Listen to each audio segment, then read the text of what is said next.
right, here we go. Happy Friday, everybody. Happy Friday. Yes, indeed. We got lots of people joining us. See some friends on there. I won't call out everybody's name because every time I do that, Rob gives me a hard time about what was that lady's name that you said I sounded like? I think it was Miss Nancy in Romper Room. Chris, I'll tell you this quick story. I mean, it was like a kid watching the local TV show in Santa Clara Valley, San Jose, and it was maybe it was Miss Nancy. Is that what I said, Miss Nancy? I don't know. That's what Anyway, you said a second ago. Romper Room, and the parents could send their kids' birthdays in, and she would read them off, and she had this kind of fake magnifying glass, probably made out of a coat hanger, and she would say, "Oh, I see. There's Robbie, and there's Chris." And so, it was like the parents had written in like, "Oh, happy birthday." Anyway, It's about my so earliest childhood memory. I remember the show too when I was about 4 years old. I do yeah, not remember. Apparently, I was deprived as a child because we did not have that. Or my parents didn't care enough to write in to, no, I have lovely parents. You were probably watching the more advanced science shows, I'm guessing. yeah, Melissa was watching some, but another quick before we get started. Okay. Before we so another show had a clown, and Bubbles the clown or something, and you watch this show. Bubbles was talking, or no, it was Hocus Pocus the clown, and this kid said, you know damn it, Hocus Pocus. And the clown turns around and says, "Oh, Jimmy, that's a Hocus Pocus no." And Jimmy says, "Cram it, clown." And they switch to a commercial, and they come back and Jimmy's gone. Anyway, Live television. Is this a real memory? Like some yeah, kid cussing on yeah. TV? Oh, it I expected like a punchline to come in here, like a clown no, that was kid that walk was into a no, bar. yeah, I don't know, whatever. Yeah, Jimmy went hard. Okay, poor Jimmy. I feel sorry for Jimmy and Hocus Pocus and all those kids. All right. Okay. Yes. Femi suggests that cram it clown be the change, like our special phrase that we use to just change topics. So we'll lean on that right now. All right, I'll go ahead and kick us off. Happy Friday, everybody. In case we have not met, my name is Melissa Langdale, and I'm the president and COO of the Mortgage Collaborative. Super excited to have everybody on with us today. And as always, I'm joined by Rob Chrisman. And today's very special guest is Chris Bennett from Vice Capital. Hey, much appreciated. Yeah, we're super excited that you're here with us, Chris, because we have a lot of fun topics. And for those of you that were here with us last week, so just an FYI, I do still have, it is within arm's reach, I do still have the fishbowl, but the fishbowl is going in time away today. Because we have a lot of really fun topics to talk about really with the Federal Reserve. And I want to talk about what's happening in the market. And so we're going to take a little bit of a serious kind of fun day where we can talk about cram it clown and the Federal Reserve all in the same kind of session. So I'm very glad Chris is on here, because last time Chris was on, somebody wrote to me and said, I went hard for Chris. So they were into you. So I think I was going to say, I hope that's in the compliment kind of way. Thank you. Yeah. You bet. All right. Well, I normally do a little bit of trivia as people get going. So I only have one question today, since we ended up talking about clowns and Miss Nancy for a little while. I'll ask one question, which, Chris, I think there's a little bit of controversy over. Who was the first preferred partner to join TMC? Wow. I knew who the sixth was. Who's the first preferred partner? That is still in the network. Yep. Yeah. Can I phone a friend? Can I guess? Can I guess? I bet you can, Ron. Yes. I'll guess IRA and US mortgage. Oh, preferred partner, not lender member. Oh. Yeah. Ashley's wanting to guess. Actually That's not fair. Of course you can guess. There's controversy amongst Really? our preferred partners About around who actually this, signed which first? is, which is the funny part. Yeah, DART appraisal is one of the ones. Yep. Mhm. But Vice Capital is right there at the beginning. So it was really my way of saying thank you for being a part of our network for almost 10 years. Yeah. I thought Chris was number 6. That's where he was going with this. Yeah, well, I thought he was number 1, so No, but we were gonna have a good conversation around it. I think we're a little bit higher on the list, but I want to sandbag it a little bit. You're I've got you as 1, 2, 3. I've got you as 4. Do you? All Okay, right. fantastic. I will amend my records. Yeah. All right. There's lots of football talk happening in the chat right now too, but I'm going to try to reel us back into what's happening in the market. Obviously, as everybody knows, the Fed came out this week and had a 50 basis point cut, which, I think there was some sentiment that that might happen, but a lot of people were a lot stronger on 25. So I'd love to just get your take on what do you think drove them to take that full leap to 50 bips? What's the song called? First cut is the deepest. I won't quit my day job, but now I'm going to get that in everyone's head now, right? No. By the way, who sang it? First cut is the deepest? Rod Stewart. There we go. Others would say Sheryl Crow.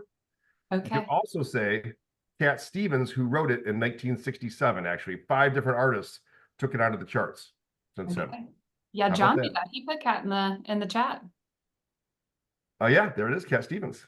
Yeah. I'll go first if that's all right. So I think from the presser, I will tell you, I was in the camp. If we had the show on Tuesday, I would have said I'm pretty sure we're looking at a quarter and not a half. And the main reason being that the Fed wants to show that they're not panicking. This is going to be done gradually. It's they're not behind the curve. It's piecemeal. And interestingly, so Bloomberg surveyed 113 economists just before it and asked quarter or a half, and only 9 of them said a half. The other 104 said a quarter.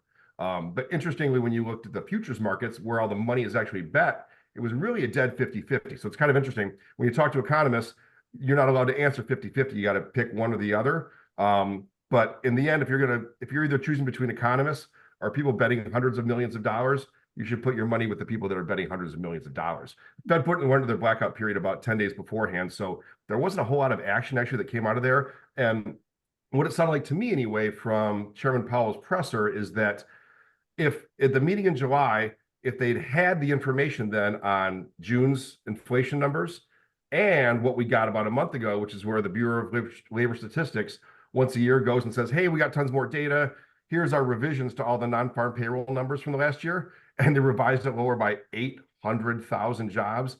I think if the Fed had known those two things at the July meeting, we get a quarter point cut in July. So to my mind, from just hearing him, even though I was surprised that they went a half, it was almost kind of like they're saying, hey, if we knew these things, we would have cut in July. So we're going to kind of put them both together and we're going to do it now. We're going to kick off strong. Rob, you think the same thing or kind of see a different angle on there? No, I see. I mean, you summed it up nicely. The Fed, the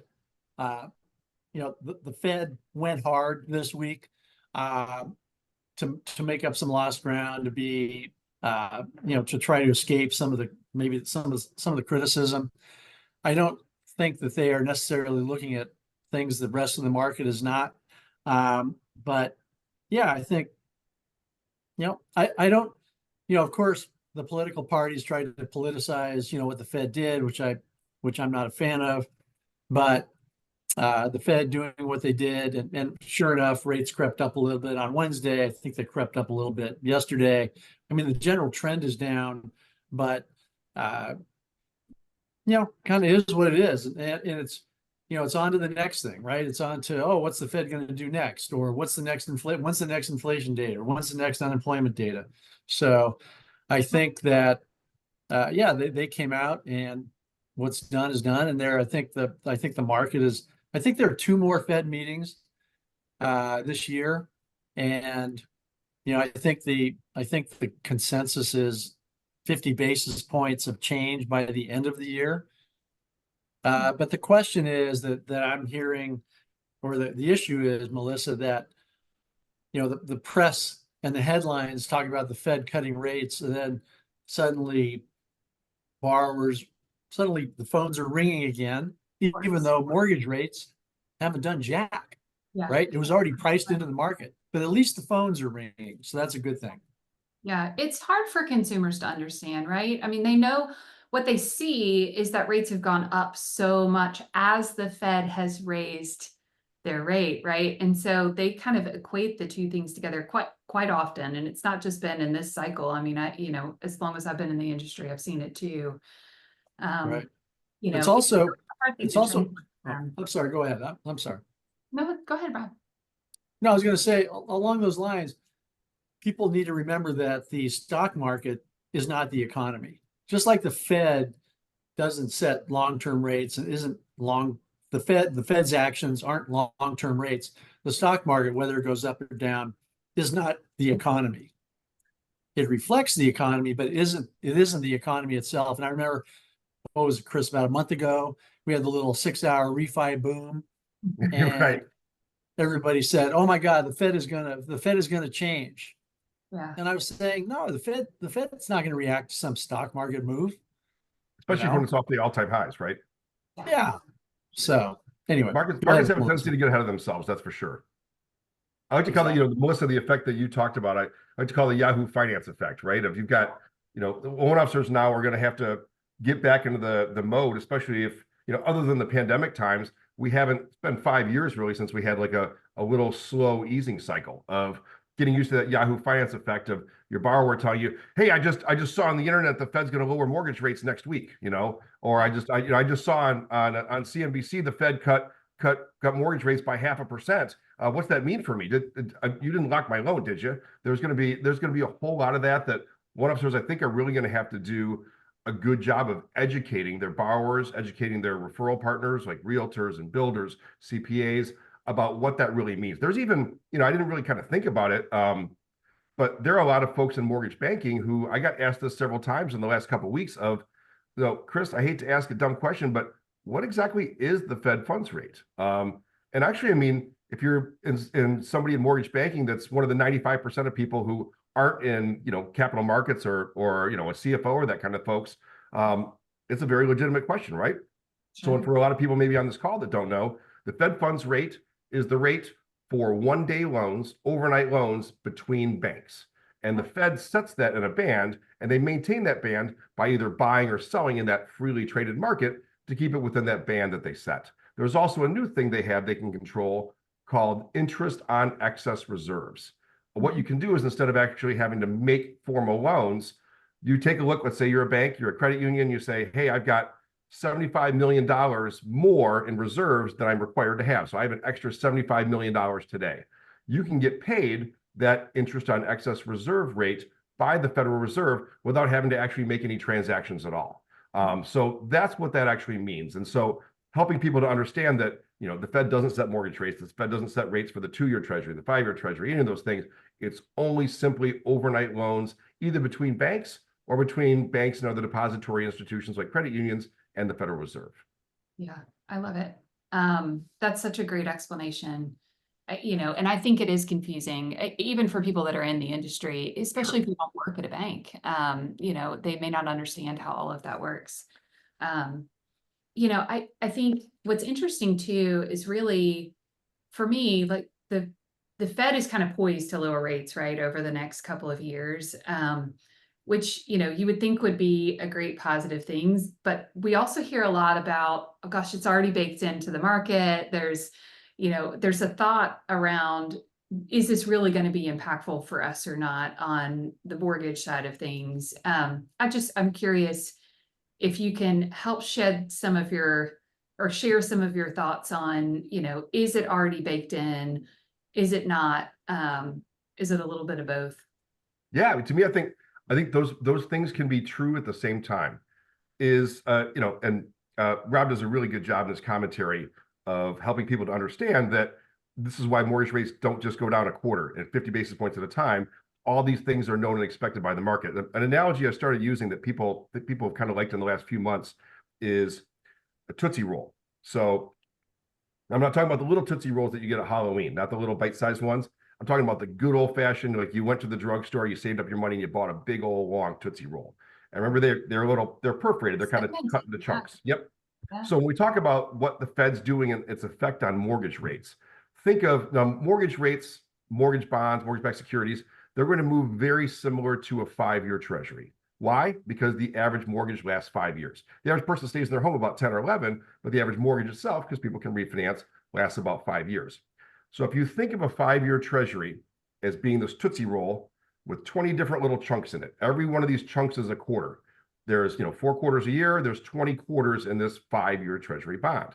So the true fair value of the rate of this 5-year treasury should be the sum of the expectations for that Fed funds rate, short-term rates, every quarter for the next 20 quarters. Plus, you get a little bit of a risk premium there too, but let's just discount that right now and say it's the average of Fed funds for the next 20 quarters, the next 5 years. So this current Tootsie Roll is based on things, actually until yesterday, it was based on numbers like 5.5, 5.25, 5, 4 3/4, 4, all the way down till the last half of the Tootsie Roll is from 2027 and beyond. And we think the neutral rate for the Fed funds is 2 7/8, 3% perhaps. So that gives you that 5-year treasury of, at one point, it was close to 5%. Now, as time has moved on, even before this very Fed cut, portions of this 5-year treasury Tootsie Roll got changed because now there's expectations for Fed cuts. And so now these middle portions of the Tootsie Roll get yields that are lower, and the overall Tootsie Roll, the 5-year treasury, is declined the way that it has. That's why mortgage rates before any Fed cuts have already gone down 2 full percentage points since last October. So as we move, are the expectations for Fed cuts all still in there? They are. And there's a wide, if you look at the dot plots, the Fed's SEP, Summary of Economic Projections, as you get out about a year and 2 years, there's a huge wide variety in different for things like the Fed funds rate. We look at averages, and that's what the market looks into. So as you move through time, even though all these things are indeed known about what we're expecting the Fed to do, we keep chopping off those high note rate parts of the Tootsie Roll. 5.25's gone, 5's gone, 4 3/4's gone, 4.5's gone, and we're adding on chunks that are 5 years out, which are at this long-term rate of 2 7/8 and 3. And so that's why you can have this dichotomy of everything, all these things are currently expected. However, over time, we can still expect decreases if things pan out as expected in the 5-year treasury and therefore in mortgage rates. So hopefully that's an explanation. People kind of say, aha, now that makes sense to me. So I've decided I'm coining it. I invented the Tootsie Roll concept, and that's what we're going with. All right. Well, I always went hard for the Tootsie Roll, as you should know. No, it's good. It's a good analogy. I like it. So what are you seeing? I mean, obviously Vice, has a lot of visibility into all of your customers' pipelines. What are you seeing from them? Is volume, increasing? Is it, I just would be curious how. Yeah, I would say we're certainly seeing, that across the board, in the last 4 to 5 months. Interestingly, the refinance rates that are going up quite a bit. I think when you look at the what the MBA puts out in terms of total number of refinance applications by month, we're about 2.5 times higher than we were a year and a half ago. Yeah. But you take that same graph, you stretch it back out to say 2007, we're still, other than a few months, we're still at about the same or the lowest rates of refinance applications per month that we've been at for the last 15 years. So there's still a lot more that can be picked up. I think a lot of these things, to me anyway, they'll be incremental. As we get slightly lower mortgage rates, we'll see slight pickups in the amount of home purchases. We'll see slight pickups in the amount of people that are able to refinance. Actually, as of right now, there's a total of, if you think of the threshold as 0.5%, where if I can save the borrower 0.5%, it makes sense for them to refinance. We now are at $1 trillion in mortgages that actually are more than 50 basis points in rate above current market. So there are opportunities out there to save borrowers some money. Folks that bought a house and boy, they're really choking on that interest rate, and they're lucky that now things have come down and they can kind of soften up their budget a little bit. So there are those opportunities. I mean, certainly I don't see anything, no one can obviously predict the future, but it would take an extraordinary event for us to get back down to ready loans at 3 and 3.5 again. But on the margins, I think we can see continued small pickups, both in purchase activity as well as in refinance activity, whether it's cash out or even rate and term now at this point. That's what I was curious on, is if you were seeing more, I mean, with equity positions, right, across the country being, at a significant high. I just was curious if people are using this for rate term, or if they're really taking this as an opportunity to lean into the cash out while they can. Yeah. And the amount of household debt is, it's increased pretty substantially. And there's some folks that have really gotten themselves over their skis, and they understand that they're giving up 3.5 and trading it for something that's at 5.5 or 6. But what they care about is that their total debt payments are going down by $1,400 a month. It frees up $17,000 a year of cash flow. And that right now is really what matters to people. So there's a lot of people that can kind of be, even though you take a look at it, if you're a purist and say, well, look at what you're doing to your interest costs. In the end, they're helping free up cash flow. And there's a number of folks where that's really kind of the number one priority for them. Yeah. What are you hearing from kind of lenders? I mean, you talk to lenders all over the country of all sorts of sizes. What are some of the common things that you're seeing out there, Melissa and Rob, of struggles people are having or opportunities that they're seeing out there in the market? Rob, I'll let you dive into that first.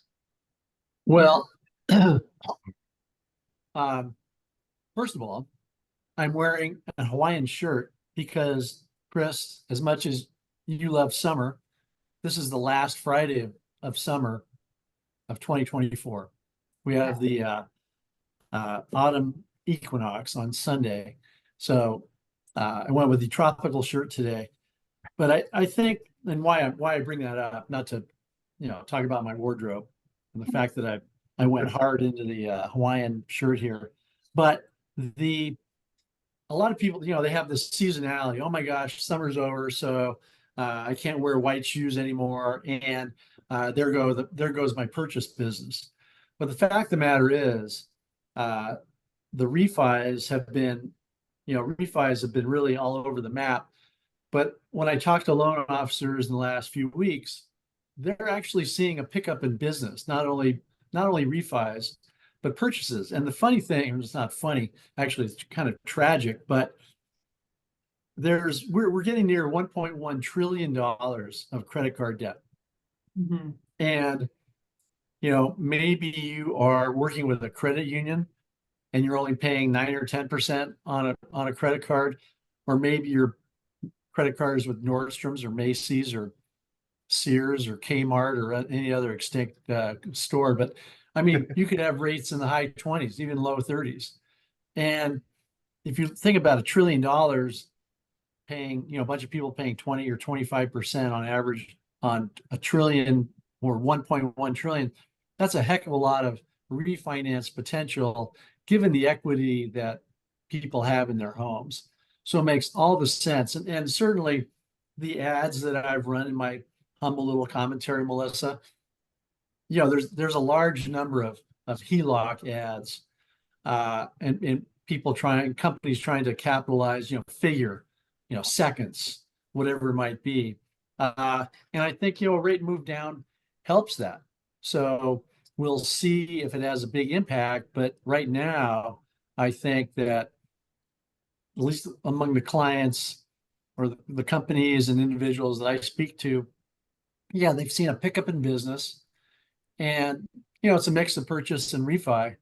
But one of the issues is the agencies don't do a very good job of cash out refi product. And so what I'm seeing lenders do is take a new look or a continued look at some of the non-QM stuff, the DSCR products. So those rates have come down relative to agency rates. And so it'll be interesting to see how that plays out. But it's nice to see a little optimism, and it's nice to see a little pickup in business. Melissa, what are you seeing? Yeah, same thing. Volume appears to be increasing both in apps and closings. It is a good mix of purchase and refinance. We do have some lenders that are leaning in heavy on the equity side of things. Like, how do we leverage equity to lower overall lower overall payments for borrowers? So yeah, I mean, all of the same things that Rob just talked about. What's interesting though that we haven't talked about is I'm hearing from a lot of lenders that sell to aggregators that the amount of competition, between that aggregators are actually getting pretty aggressive in what they're offering to their existing portfolio because they're trying to keep it, right? And so our lenders are not just seeing volume increase, but they're seeing competition increase in some of those refinances as well. Hard to blame sometimes the aggregators. They paid a lot of money for that servicing, and they For didn't pay it. They didn't pay it for you to refinance them in 7 months, right? Yep, for sure. But it's the same problem we have every time we go through a cycle like this, right? It's hard because, customer A is like best friends with loan officer B, right? And so they're automatically going to call their friend, versus a company that they just send a monthly payment to every month. And totally understand the challenge that creates for aggregators in their portfolio. But it does create this kind of, extra layer of competition in the marketplace too, which is something we can't solve for, but is there.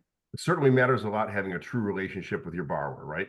It makes a huge difference. They're just the difference in recapture between call center type business and true loan officer relationships, where this is the third mortgage you've done for them across 2 different houses. Where you're their guy or your gal, right? This is my money gal, this is my money guy. This is who handles those things for me. So those things really are more important than ever. I think there's a lot of great tools that that help with recapture, getting repeat business, but in the end, it's are you somebody that they talk to? Are you reaching out to them, not driving them nuts, but keeping them informed about what's going on? Are you doing things to kind of maintain that relationship? I think it matters more than ever before. Well, and I think lenders are not only having to have that extra competitive layer to their business, but they're also having to manage EPO risk, right? So, I Mhm. mean, if they happen to refinance somebody in the first 6 months or 7 months, it's, the lenders are having to ask the aggregators, like, were you the reason that they refinance and now I have an EPO? And so they're being put in a position where they're having to ask that constantly. Rob, what were you going to say? I'm sorry. Well, Melissa, as you know, I'm a fan of technology, but I'm especially a fan of the personal relationships that exist in the industry, not only among industry participants, but also between borrowers and clients, borrowers and loan officers. But I will say this, that there are companies out there who, in terms of servicing, they, they went hard into buying MSRs. And to Chris's point, they didn't do that for their health. Stan Middleman is not buying MSRs just for the hell of it. And those aggregators, those companies, whether they're an aggregator or maybe Mr. Cooper or somebody else who owns servicing, they have some really nifty things. And I was going to say, if they make it really, really easy for the borrower, they know they know what the value of the house was when the loan was done. They know when the loan was done. They know when they bought the servicing. They know the borrower's birthday. They know the payment. I mean, they know a lot of stuff. And so I've talked to loan officers who have been up against, Yeah. I won't mention the aggregator, but been up against this automatic machine that says, hey, hey, Chris, hey, you got a birthday coming up. Hey, cool. Hope you have a happy birthday. Boy, since you bought your house in, 2020, rates have done this, but, we also, I don't know, maybe they look at the credit report or whatever it is. We know that you may have been running up credit card debt. And so that's a high interest rate. And we know you're paying 5.25, or maybe you're paying 3.25, but this interest rate, yada, yada, yada, it can be very compelling. And if they make the friction not much to refinance, yeah, I like dealing with a loan officer, but if where I send my payment every month is making it really easy and they know all about me, you know, I mean, that's why Stan and Mr. Cooper and other servicing buyers own the servicing. Yeah. That's what they want to do. But yeah, I would think that the average borrower out there is going to want to deal with somebody they've known for 10 or 20 years and not some schmuck in some basement in Michigan. No offense I'm to in my anybody. kitchen, not my basement. Michigan. I mentioned You Michigan just went. earlier. I'm going back to the office next time. All right. I know Yeah. Chris doesn't have his kitchen in his basement, but you know what I mean. Well, but I think this is a challenge that people see right now, and it's real for what lenders are going through. It's real for what loan officers are going through. It's real for what aggregators are going through and servicers are going through. But we also, I think, have a significant portion of loans in the marketplace that are not going to refinance. And so, this is a little bit of a heightened boost, right? But I don't think it's something that is going to be, I don't know, significant, that we're still going to be talking about this in 6 months. So Melissa, if you were a lender right now, I'm going to have you fill in the blank. Okay. Let's say 6 months in the future, looking back to now, Yeah. 6 months from the future, if you were a lender and you said, I wish we had went hard into fill in the blank, what would you fill in the blank with now? I mean, it's no different than what folks should and are doing today. It is building those kind of purchase-driven relationships, right?